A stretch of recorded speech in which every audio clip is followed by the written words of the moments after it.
Morning, everyone. My name is Marc Schleifer. I am the Director for Development and Partnerships at CIPE, the Center for International Private Enterprise, a nonprofit organization based in Washington, D.C., working at the intersection of democracy and governance with economic growth and entrepreneurship. Very pleased to welcome you this morning or this evening, depending on where you're viewing, to the final session in a series of webinars that CIPE and Kroll have been carrying out to explore the future of post-pandemic ESG. It's been a very exciting series, and we're very grateful to our friends and partners at Kroll for joining us to do this session, which originally was scheduled to be a series of live conferences in the pre-pandemic era. And here we are 14, 15 months later, and we've done a series of very great webinars. So we're very grateful to them for their flexibility and very grateful to the audience who's joined us for this exciting series. We had in the previous series, sessions in the series, we explored big picture topics in ESG and what ESG will mean for post-pandemic recovery. We looked at different areas of the world. We had a session where we looked at Central and Eastern Europe. We had a session where we looked at Latin America and the Caribbean. Today, we're going to be exploring the future of ESG in post-pandemic Asia and Pacific. And I'm very pleased to introduce our panelists for you today, and then we'll get rolling in a moment. Please note that we do have the Q&A open, so please put your questions in the Q&A. Moderating today's panel will be Michele Crymes. She is a program officer with CIPE's Anti-Corruption and Governance Center. One of our panelists joining us.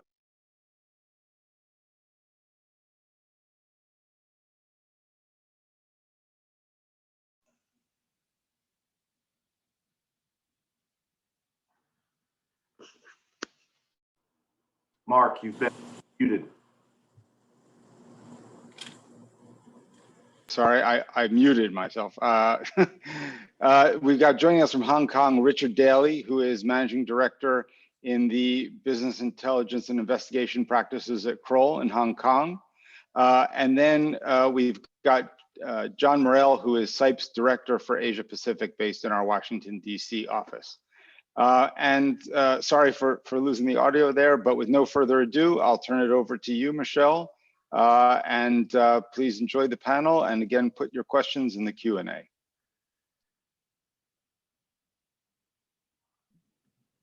Thank you, Marc. I appreciate the great introduction, and hopefully everyone can hear us just fine, and we won't have too many technical issues. Those things always happen in these events, despite our best efforts. Again, thank you everyone for joining us. Good morning, good evening, good afternoon, just depending on where you might be in the world. As Marc has said, we're going to have a discussion today about ESG, so environmental, social, and governance issues as they apply to Asia and the Pacific. So what I'm going to do is get us started off with a couple of questions, and then I'll throw it over to our panelists.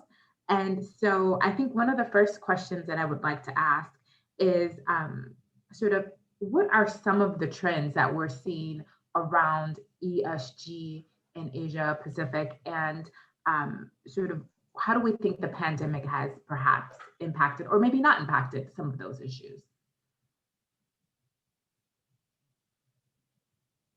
Maybe we can start off with either John or Richard, if you have any thoughts on that. Sure, I'm happy to go first here. I mean, I think the situation is still evolving, and I think the difficulty that we face here is that what we see now may well be completely different in 3 or 4 years' time. There's clearly been a reaction, I think, post-COVID towards environmental issues, because I think there's been more of an understanding that people have to live in an environment which actually is sustainable and works for them. So I think that is something which is certainly, I think the investment figures demonstrate that as well from that perspective. So I think there has been more of a focus on the environment, on climate change. Of course, the mandatory ban on travel has led to an enormous drop in pollutants, which is obviously great. There's been obviously a huge investment into the digital economy, which is great news as well. So I think these issues are clear trends, which I think we're seeing now. And I'd like to think that they are trends which will continue as we come out of the sort of COVID era. But there's another side of this story, I think, and I'm not so sure that that we're going to be able to, or that there will be an appetite to perhaps be quite as enthusiastic about the other sides of ESG. And I'm thinking in particular about the social aspects, things like workforce issues and modern slavery, for instance, and human trafficking, which are kind of harder to evaluate. They're harder. They don't have metrics attached to them, like perhaps environmental issues might have, which are clearly science-based. And I think that the damage to the economies that we're going to see in this region as we come out of COVID are going to force a hierarchy of needs that perhaps we haven't seen in the past, and that that holding a country together in terms of sovereignty and security, I suspect, will trump issues such as human rights in the workplace, union rights, those kind of issues. So I think that's something which we've yet to see play out. So we could even see a kind of breakup of the whole ESG acronym, if you like, and an E perhaps, and an S separately, and of course we've always done G anyway. So I think there'll be changes, but I think the environmental issues are good. That's good news. Social issues, I'm not so sure. I know, John. Yeah, Richard's point about how the environment, the E as part of ESG, is only going to grow in significance in Asia. The pandemic, given that the pandemic basically bumped everything off the headlines for the past year and a half, as the pandemic does recede, it's not really receding in Asia yet, but it is going to. I think issues of the environment, climate change, will once again become leading headline issues, especially since these economies across Asia, they are still technically emerging market countries, but they're not really in the aggregate sense. Indonesia has close to $1 trillion economy. Within a generation, Indonesia will have a bigger GDP than France. Thailand, despite all of the problems that they're having, is still a regional financial hub. The baht is one of the 20 most traded currencies on earth. These are major influential markets. On a per capita basis, yes, they are still poor. On a macro basis, these are influential economies, huge economies that aren't going to be able to sort of slide by under the radar on on environmental issues and on issues related to climate change. It's why CIPE is prioritizing the E part of ESG much more so moving forward. Most people who are familiar with CIPE's work know about CIPE's work in the anti-corruption space. We have experts like Michele on staff with expertise, again, in the anti-corruption space. CIPE's sort of theory of change on anti-corruption has usually been private sector approaches to combating corruption. In particular, how to make use of companies' compliance systems to reduce the probability that a company's employees or vendors engage in bribery. Well, CIPE has basically applied a similar approach to the environment. In Indonesia, I mentioned Indonesia a moment ago, we're working with the Indonesian Roundtable for Sustainable Palm Oil. Because again, how can CIPE programs help business associations and individual businesses design compliance programs, compliance systems, internal controls that reduce a company's exposure to risks of labor code violations, environmental code violations. Palm oil is a environmentally disruptive industry. There's kind of no way around that. And so harvesting palm oil in an environmentally sustainable way is a critical issue to Indonesia's environment, to Indonesia's economy. And it should provide CIPE some proof of concept that this integrated approach to corporate compliance, how corporate compliance and corporate governance can be a tool to mitigate environmental risks, the same way that CIPE has proven it can be a tool to mitigate bribery risks, is what CIPE's working on. We're optimistic on what we can accomplish, because I agree with Richard completely. The E part of ESG in Asia, as Asia becomes even more prominent in driving global economic growth, it's going to become even more prominent on the environmental debate and the debate surrounding climate change. And it's a welcome one, because the things that CIPE is trying, the things that other international NGOs are trying, could have a positive impact. And so this is a good trend, and CIPE's looking forward to being a part of it. Great, thank you for really helping us to sort of set the scene for sort of environment and sort of governance issues and how they tie together. Tricia, I wonder if you have any reactions to the thought about, you know, potential breakup of the E, S, and the G. In particular, I'm wondering if you have any thoughts around labor and sort of what that might look like in sort of your region and where you're seeing things. Thank you, Michelle, and thank you as well to CIPE and Kroll for inviting me. As introduced, I'm from the Institute for Democracy and Economic Affairs, an independent public policy think tank based in Kuala Lumpur, Malaysia, so right at the heart of where this discussion is at. I just wanted to backtrack a little bit on what the two panelists were talking about in terms of trends, especially in a post-pandemic world. I just wanted to set up the discussion by saying that one thing we're actually observing in some countries, not all, in Asia Pacific, but definitely including Malaysia, is that the pandemic has actually seen the rise or the return perhaps of some authoritarian practices. And this is partly due to the need for governments to consolidate, centralize their controls over the health system, over the vaccination rollout, and very importantly, which I'll come to later, the way public finances are managed. So given the high-handed authoritarian, sometimes even illiberal practices that some governments have chosen to take, I think this is it sets a very important context for when we start talking about ESG. ESG in a country like Malaysia is relatively new. I would say that we are only in the initial preliminary stages of understanding what the concept is. It's probably being adopted much more quickly by companies that are publicly listed, and very much so the conversation is within the private sector alone, which can also be a problem because in countries like Malaysia, or even like China, I would say even Thailand and the Philippines, many of our companies are actually government linked. So the government has a huge access to the economy. Our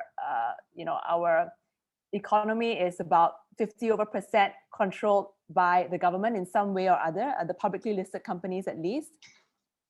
So going back to the question on ESG, which of the three letters in that equation will have a greater emphasis in this sort of post-pandemic situation?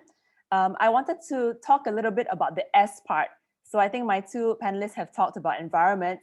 I think the social impact of the pandemic has been something that policymakers and think tanks like ours have looked at quite closely, how employment is going to be affected.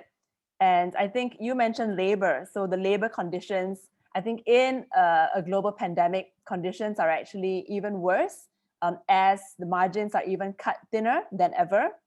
And Malaysian companies have already been in hot soup relatively recently in two very, very major sectors for our Malaysian companies. So one would be in the palm oil sector. So John mentioned palm oil earlier.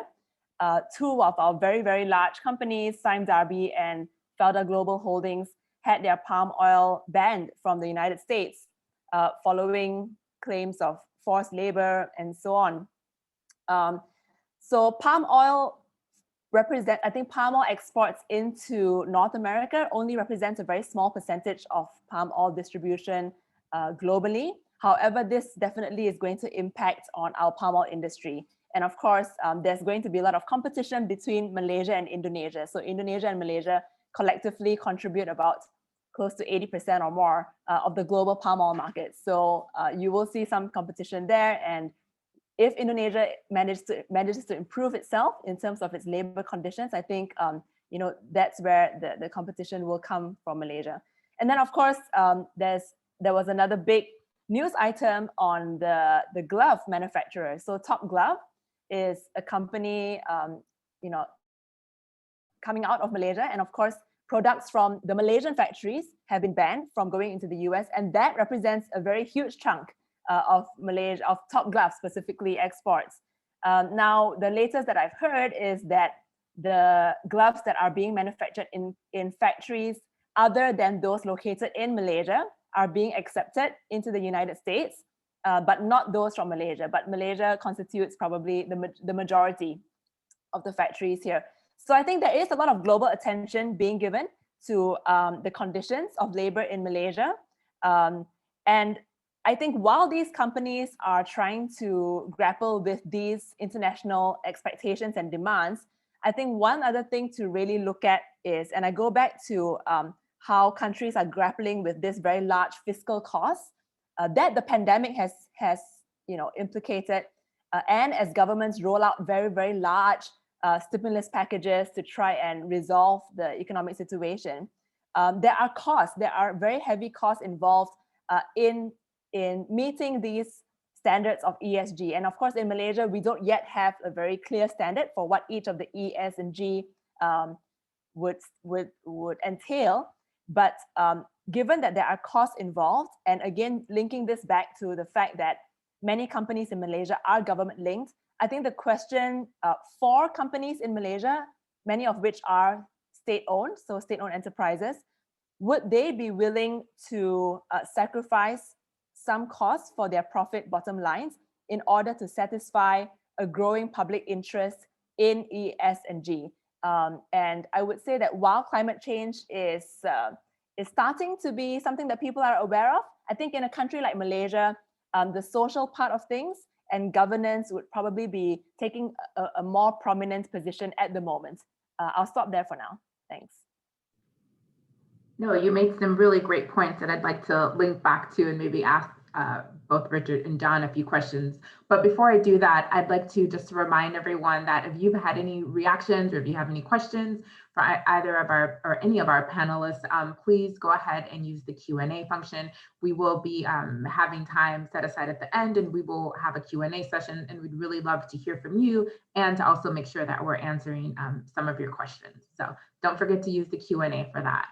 I think I'd like to link back to some of the things that Tricia has mentioned, and there are you hit all of the great sort of highlights that and things we'd want to speak about.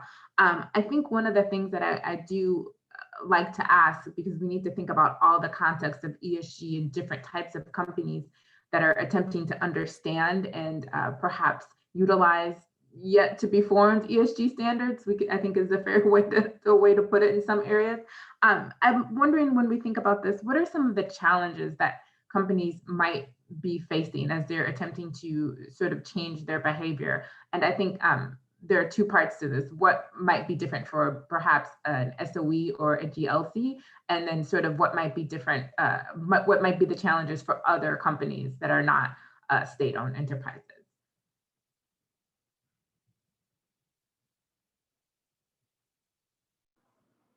I'll speak to one part of that, Michele, in terms of what are some region-wide trends that are of relevance to ESG that are having an impact on the company level.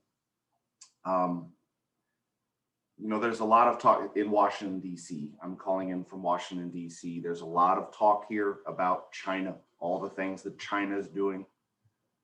Usually presented negative. In fact, it's uniformly presented negatively, which is inaccurate.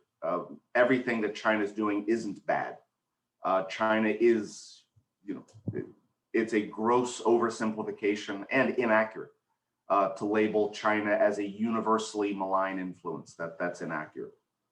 One thing, again, of relevance to ESG, one effect that China is having that is negative, unfortunately, in the region, is that all of the spending that China is doing and the lending of money all over the region, one thing it's driving is an increase in what's called off-budget spending in the countries that receive this money. Now, that sounds like a very in-the-weeds topic, but what I mean by that is, you know, budgets are complex documents, especially, you know, budgets of central governments. These are massive documents, very complex. And in emerging markets, they often aren't particularly accurate. You know, budget and planning processes are often segmented. The processes that filter into the formation of a budget don't work particularly well. And emerging markets frequently use off-budget spending, which is governments spend money on expenditures that aren't reflected in a budget at all. China is fueling more of that practice because Chinese money is usually held off the books in the countries that receive it. And so a loan is taken out from China. That money is never reflected in a country's annual capital or recurring budgets. The money is never vetted by parliament. It goes to projects that haven't really been adequately developed at the staff level. These are often politically driven. So there is more and more of this off-budget spending happening in emerging markets across Asia. And the explosion of capital emerging out of China is fueling more of this practice. Now, what makes this significant, both to democracy and to the individual corporate level, is simply people don't know how their governments are spending money. You know, I am not a political scientist, which basically means complex things need to be put very simply or else I don't understand them. A democratic government simply cannot borrow money from secret sources for secret purposes on secret terms and still be considered a democratic government. Whether the government's won an election or not. This is a violation of foundational democratic concepts. And that exact practice, again, countries borrowing money from secret sources from within China for secret purposes on secret terms is exactly what's becoming more and more common across the region. And how this impacts companies. You know, public contracting, competing for public works contracts is a big part of the economy. I mean, government spending and government purchasing makes up in pretty much any country around the world between 25% and 35% of a country's GDP. Well, public works spending is increasingly being crowded out by Chinese capital. Larger companies are no longer able to bid on public works contracts because capital from China is usually reserved for Chinese contractors, even though technically that's a violation of local procurement law. But when a country, Indonesia, Philippines, Cambodia, whomever, a common attribute of this spending out of China is first, that the terms of the loans be kept secret. That's a common feature of money from China. And second, any public works contracts that result from loans from China must be sole sourced to companies out of China. So these are some trends, again, being driven by China, not trying to bash, that's not the point of this. Again, I underline, China is not a ubiquitously malign actor. No country is all good or all bad. But this is one feature that, again, just the nature of capital exports out of China are contributing more of this off-budget spending, which is degrading budget transparency and accountability, which places companies at a competitive disadvantage. Thanks, John. Tricia, I noticed you sort of nodding as John was speaking, and you'd sort of mentioned before in your comments about sort of some of these concepts around government transparency as part of the G. I wonder if you have any thoughts, maybe not related to the same topic, but again about the transparency part. Sure, thank you. This is actually an area that Ideas does a lot of work on, and we've had over 10 years experience researching and publicly advocating for better public procurement policies in Malaysia, which is very challenging to do, especially now. Well, some context is that the Malaysian government has changed over the last year or so, and the current government that is in place is a government that is even more conservative than before. So while in the past we had some traction, say with the Ministry of Finance's procurement division, it's relatively difficult to understand what the reforms are going to be now. Having said that, we are still trying very hard.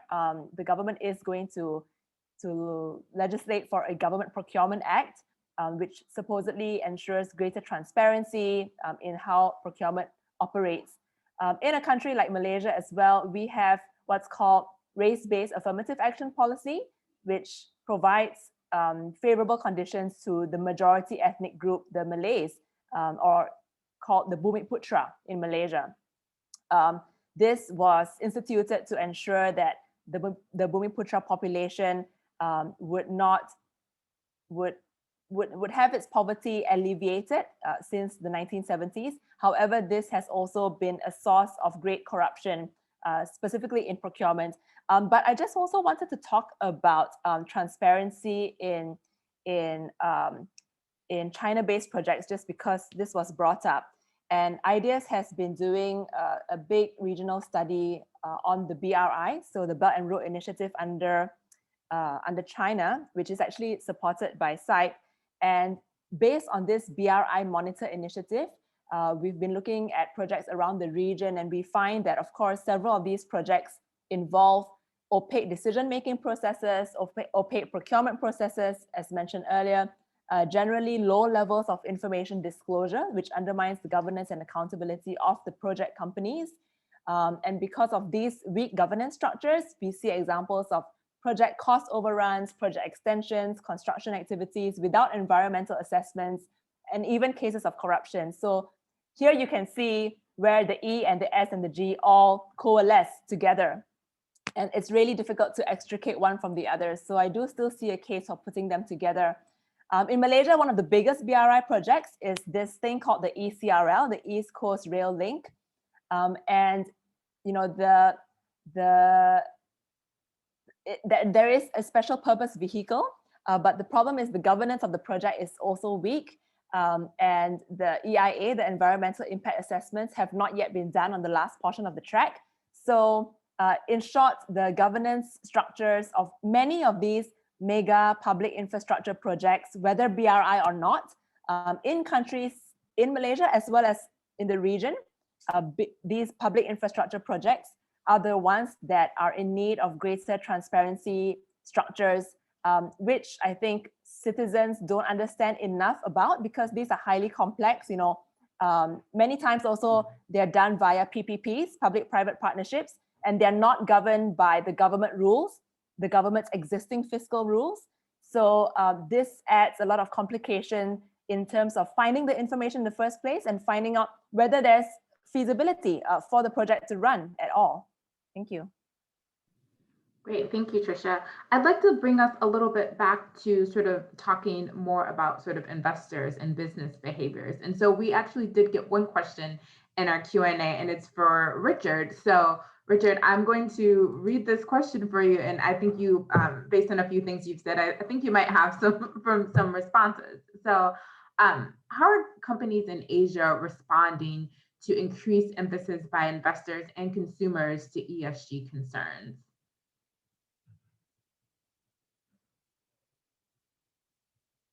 Oh, Richard, you're still muted. That's a big question, because companies in India and Bangladesh are going to be reacting in a very different way to companies in Australia and like Australia and New Zealand. So it very much depends on the geography, specific geography, and the economy that you're in at that time.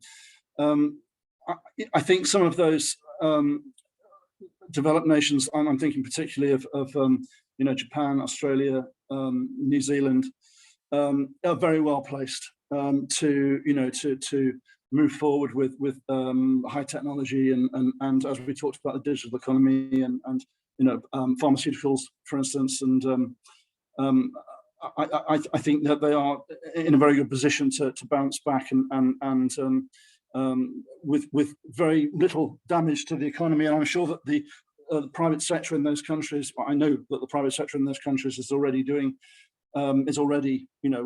focusing itself in those areas. But I think the story could be very different in places like Bangladesh, India, Vietnam. I'm thinking of those, Bangladesh and Vietnam in particular, because of the importance of manufacturing in those countries, and of course the market for that is in the West, and the bottom will have dropped out of that market. So I think that in the manufacture of garments, particularly in Bangladesh, and furniture and such like in Vietnam, is going to cause real problems for those countries. So the private sector in those countries has to reinvent itself, and this is why I think that there are going to be some real challenges for the in certain countries, perhaps less developed, which post-COVID, particularly when those countries have a very perhaps uniform economies, which are really going to be challenging, not just for I mean, they will have to be external aid as well. We'll see that, I think, in India as well, unfortunately, although of course India is much larger and diverse, and it's very hard to say, but it's very specific to the sector and the geography that within Asia. The other issue, and Trish mentioned this earlier on, is I think a cultural one to do with authoritarianism. And until COVID, I think that there have been this general kind of sense that that people's kind of rights, if you like, workers' rights, union rights, were opening up, were becoming more important, were becoming freer. But I think that, exactly as Trish said, that this kind of, I think we saw it starting with the apps for phones for when COVID first started, and the government started to introduce these apps which told you how close you'd been to people who were already infected. And I was amazed at the time at how readily populations had just downloaded these apps, knowing full well that that really meant that the government knew exactly where you are at any point. And I thought, well, that, that's quite a big step for anyone to do. And I think what Trish said is exactly right, that trend of increasing, creeping authoritarianism is something which we will certainly see. And of course, some countries, unfortunately, in this region are already, already have governments which are, influenced heavily by the military. Thailand, Indonesia, obviously Myanmar. So that's going to affect. That's going to affect those countries and the companies within those countries' ability to bounce back from COVID. So there's a lot of challenges, but there isn't. It's very difficult, I think, to isolate individual ones for the whole region, because of course New Zealand is so different to Bangladesh or to India. So it's very much on a case-by-case basis, I think. That was, I think, really helps give us also sort of a broader sort of picture and pulls us back into sort of what investors' roles might be in this. There was a follow-on question to the question that I just asked you, and it was, asking for potential examples of sort of how the business community or how investors are changing behavior. And I think actually it's sort of, if I could link it, you mentioned that the private sector needs to reinvent itself. So I'm wondering if you can think of any examples where that has sort of happened, either successfully or maybe not successfully.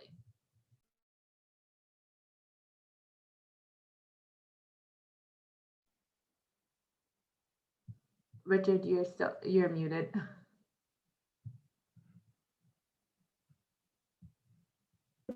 Sorry, I don't know how that happened. Sorry, That's I went to a conference in Singapore about 18 months ago, just before COVID really kicked off, and this was a conference on sustainable investment, and the place was packed. All the messages are very positive, and all the messages were that it was quite possible to it wasn't just a question of doing it because it's the right thing to do, but doing it because actually it's the profitable, the business savvy thing to do as well. But I think it's too early to say whether that enthusiasm and that eagerness of late 2019 is still a thing, to be honest with you, because I think, and it may well be in Australia and New Zealand and Japan and other parts of the world, but I think that there are going to be real challenges in other parts of Asia, which may well which are going to change that, which are going to people are going to have to think long and hard about whether we can really be investing in this particular area, or whether we have the wherewithal to not particularly invest in this area, but to check the workforce are looked after properly, and these kinds of issues. I just don't think the money's going to be around for it. So I think there are going to be some real challenges. It's a very difficult and rather depressing situation in my view. Michele, thank you for giving us. Oh, go ahead, John. On the question in the chat box of can ESG standards be made more measurable? I think that's a fantastic question. It wasn't asked to me, and so take whatever I'm about to say with however much salt that you want. CIPE's work on anti-bribery compliance, again, to come back to that aspect of ESG, making anti-bribery compliance more specific and more measurable is precisely what CIPE projects are trying to do. We don't make vague business ethics pledges of I promise I'll be good. No, we identify very specific steps that a company can take to reduce the probability that its employees engage in bribery. These are specific actions that companies take. We lay them out quite literally in the form of a checklist. Does your company have this in place? Check the box, yes, no. Does your company have this in place? Yes, no. Does your company, for example, have an anonymous whistleblower mechanism through which employees can report what they see? Yes or no. Does your company have this in place? Does your company have a whistleblower protection policy? Yes, no. Again, specific steps that a company can take. We are applying that same approach to our integrated compliance work. Again, not just taking out the anti-bribery compliance, but the full spectrum of compliance risks that a company faces. Labor code compliance, environmental compliance, compliance with human rights norms and expectations. Again, how can we take these issues and lay them out? Because CIPE's approach, CIPE, we're part of the U.S. Chamber of Commerce. We are of the business community for the business community. We are not in the name and shaming business. We're certainly not cops. We're not trying to catch people red-handed. We're not trying to make people look bad. Instead, we actually want to we want to help and enable companies to engage in the sort of behavior that's our intended outcome. And so we try to help companies. We want to give resources and toolkits to companies to help them engage in the sort of behavior that they're aspiring to. So again, laying out compliance reforms in the form of a checklist. Does your company have this in place? Yes or no? We want to do the same thing on issues of environmental compliance and labor compliance. Again, because companies, very few of them anyway, are in the business of violating the environment. I mean, most companies would rather mitigate risk rather than increasing it. Making compliance changes more measurable, more verifiable, reduces risk because it gives companies a clear sense of what they should do in order, step by step. So the point of making ESG compliance more specific, more measurable, is one of the things that CIPE tries to do, not as a byproduct, but because by making it more specific and more verifiable, you're far more likely to see the changes in corporate behavior that we're wanting to see. Great, thank you for that, John. Richard, did you have Michele? Oh, okay, Tricia. Let's Yeah, move over to suddenly Tricia. we're Go all right jumping ahead. in. So just specifically to the question on measurement, so there are ways to measure, and if we break things down, right? So I think it's hard if you just have an entire ESG compliance index, although I'll talk about that in a bit.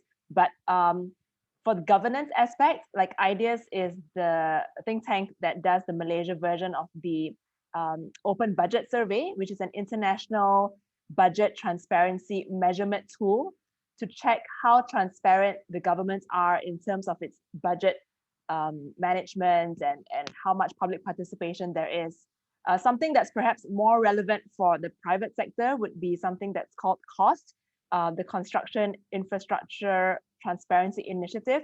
And this is something that we're also trying to use as an international standard to measure how construction companies in the BRI or otherwise are executing their projects. So that's something that we're trying to do in measuring the entire region. But I must say as a caveat that while we have all these indicators, sometimes that's not enough, right? Because in Malaysia we have FTSE for Good, so it's a FTSE for Good on our publicly listed Bursa Malaysia index. And while that's great, there are some companies that have 4 out of 5 stars, despite them having these allegations of deforestation and labor issues. So I mentioned earlier palm oil and Top Glove. So you have some companies there who have substantial carbon emissions. So I think the issue is also, if they tick all the boxes, how is the implementation actually taking place? And I'd like to finally link this to international pressures. So for a relatively small or middle-sized economy like Malaysia, it's really important for us to actually sign on to international trade agreements.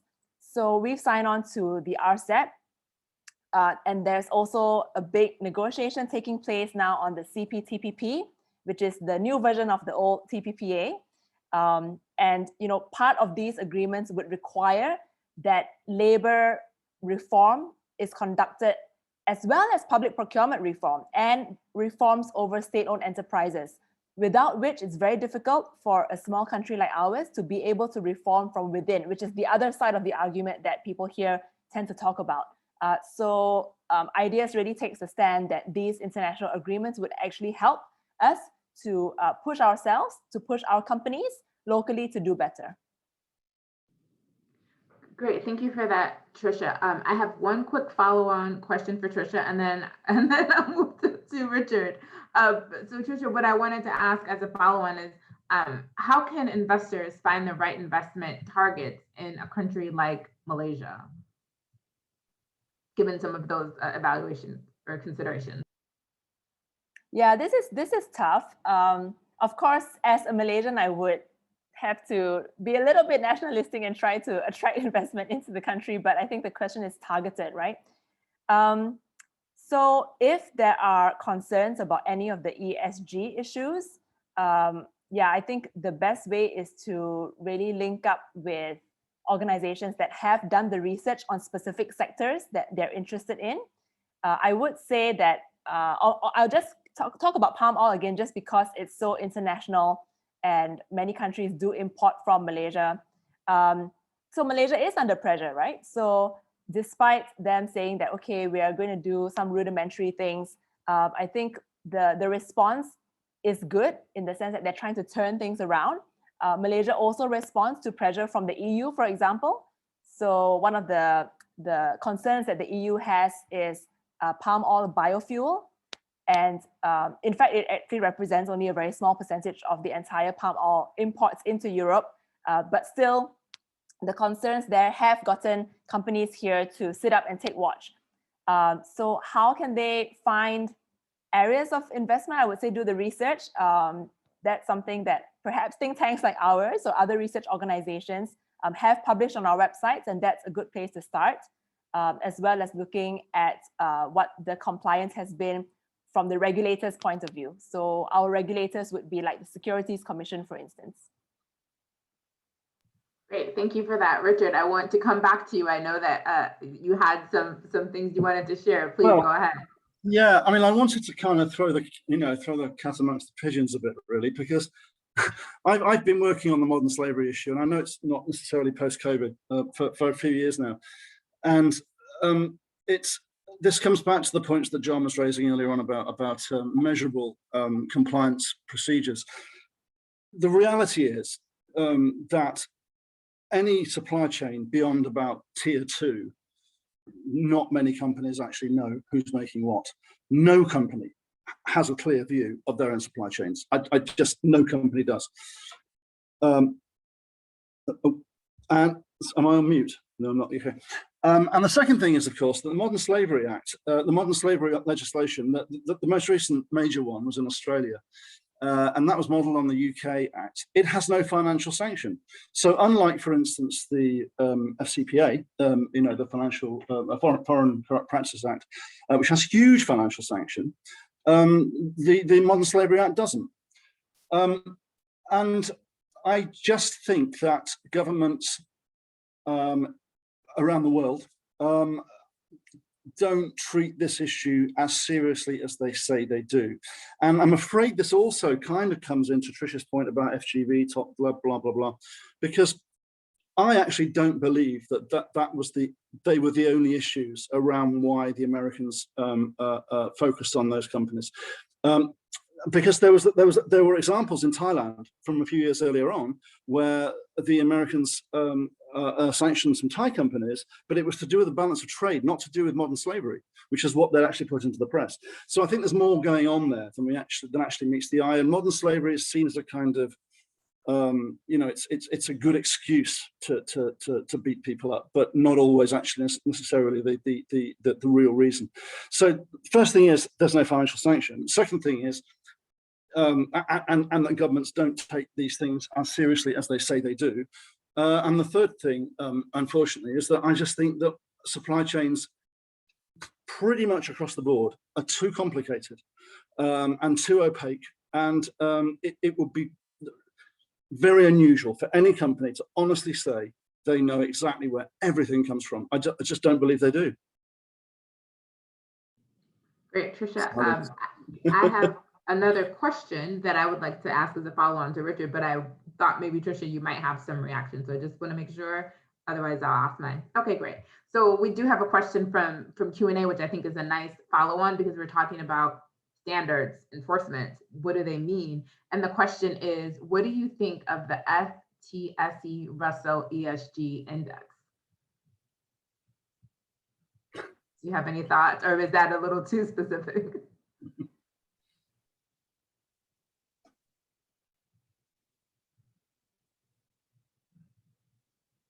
Well, I can move on to a different question then and see. The next question is, state wealth funds have used ESG as a criteria for their investment policies for quite some time. Is there empirical data available that might show that investment in ESG companies is both financially and financially sustainable and sound? So the question being, might there be a future to ESG? Is it potentially profitable? Does it have long-term viability? I've got a very quick comment on that. I think the answer is yes and no. I think you know, I mentioned going to this conference a couple of years ago. I think there's plenty of examples about where immediately you could say that's true, you know, and that it's definitely you know, financially you know, these are good investments to be made. I think unfortunately what tends to get forgotten is that, you know, what happens down the road. So, you know, in terms of things like rare minerals, for instance, how do you dispose of these issues? How do you dispose of components for you know, high technology, and I think that some of these costs aren't fully taken, aren't even recognised yet. So I think it's again one of these questions that we perhaps don't know the answer to fully. I think it's really imperative as well for investors to ultimately still do their homework, even if the ESG ratings are good. I mean, you talked about state wealth funds. In Malaysia, the case that everyone knows about is 1MDB, One Malaysia Development Berhad, which caused our prime minister to essentially be deposed in the last general election. Had they had all the international ratings necessary, I'm sure they did, and yet that essentially caused the downfall of the government in 2018, and has caused a huge hole in our financial books, in our public financial books. So I think, yeah, ultimately the research would still need to be done. I mean, I'm all for indices, I'm all for measurements and standards, but I think in a country where you know, our administrators are notorious for also not doing the implementation very well, sometimes I would be highly suspect of some of the ratings that do exist. So I suppose I'm on both sides of the divide, and just having to exercise discretion is really important. Great, thank you for that, Tricia. So we've got about 6 minutes left. So we have one, I think that's enough time for one final question, which I'll ask. And if you all panelists wouldn't mind maybe responding, that would be great. So the question is there a case for evolving ESG to ESGT with additional focus on technology as a new area of risk mitigation for the private sector, and sort of doing it in a way that might complement the existing ESG framework? So that is to say, can we think about incorporating technology into ESG standards?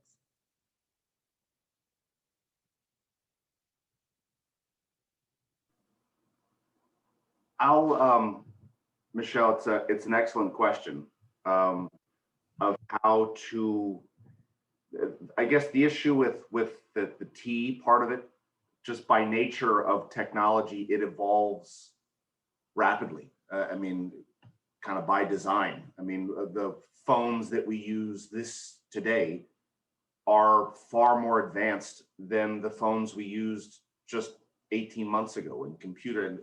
So technology evolves so rapidly, it might be harder to come up with, you know, we talked about uniformity and standards and verifiability. When you're talking about trying to come up with standards on an underlying issue that inherently evolves so rapidly, I'm not saying necessarily that it can't be, but it would probably need to be done through a different process. For example, on the issue, I keep coming back to it. I sound like a broken record, but on the issue of anti-bribery compliance, which again, CIPE is now trying to apply to other aspects of the ESG spectrum. One thing that we're seeing, and we attribute it at least in part as a result of CIPE's work, the government of Thailand now requires companies in Thailand to disclose annually as part of their annual corporate disclosures. The government of Thailand requires that Thai companies disclose their anti-bribery protections. What are their bribery risk mitigation plans? Basically, disclose your compliance controls. What are things you know, Mr. and Mrs. Thai company, what are things that you are doing internally within your own operations to mitigate bribery risks? This is now required so the Thai Securities and Exchange Commission, the Thai SEC, requires this of companies traded on the SET, the Stock Exchange of Thailand. That would be much harder to do on issues of technology, because again, it's hard to have a static standard when technology just evolves so rapidly. But I am the furthest thing from a techie of anyone you'll ever meet, and so if people do have ideas of how the T could be incorporated and how standards could be designed for technology, I'd be all ears, because I think that'd be fascinating. Great, thank you for that, John. I think that helps us to think about if we're starting to evolve ESG and other issues and areas where we might go, what are the serious challenges that we might face? I think that's an important part of this discussion, not just what are the standards, what are reactions, what's happening, but what's the reality of being able to do it. So we only have 2 minutes left, and I'd like to be able to thank everyone for providing their questions in the Q&A, and to thank the panelists. And I'd like to ask Marc if he wouldn't mind to just give us a few words to close us out. Well, thank you very much, Michele. And one more, if we were in person, we'd give you a hearty round of applause. And thank you to our panelists for a really interesting discussion today. And I just want to thank, on behalf of all of CIPE, the management and staff and board of directors of CIPE, want to thank Kroll once again for the outstanding partnership in putting together this series of really interesting webinars on ESG issues. They are all archived on CIPE's website. I think they might all be archived on Kroll's website as well. But please, Google them, take a look at some of the past discussions. This is a really important topic. I think, coming out of the pandemic, we've heard a lot about building back better. We've heard a lot about building more inclusive economies. We've heard a lot about sustainability. We've heard a lot about the pandemic as sort of a once in a century opportunity to really get serious about rethinking building an economy that works for everyone, and enhanced ESG standards, reporting, that's definitely part of it. That pressure is going to come from regulators. It's going to come from the market. It's going to come from shareholders, stakeholders. It's going to come from within the companies themselves. And I think what's been really fascinating about this series with Kroll is that usually these conversations happen in Western audiences. They happen in conversations about the US, EU, UK, Australia. But through this series with Kroll, we've been lucky enough to really expand that and look at how these issues of ESG are playing out in some of the world's important emerging and frontier markets. So, I just want to thank everyone for their participation. CIPE is planning some new things with Kroll, which we hope to, be able to share with you soon. And I invite you also to take a look at CIPE's website at www.cipe.org. Take a look at at some of the work that our Anti-Corruption and Governance Center is doing, as well as what we are calling our Corrosive and Constructive Capital Initiative, where you can see some of our emerging thinking around some of these issues and how it ties into ESG. So thank you again for tuning in. Sorry we weren't able to get to everybody's questions, but we encourage you to reach out to us, and we're happy to continue the conversation offline. Thank you again to our panelists, and thank you again to everyone for tuning in.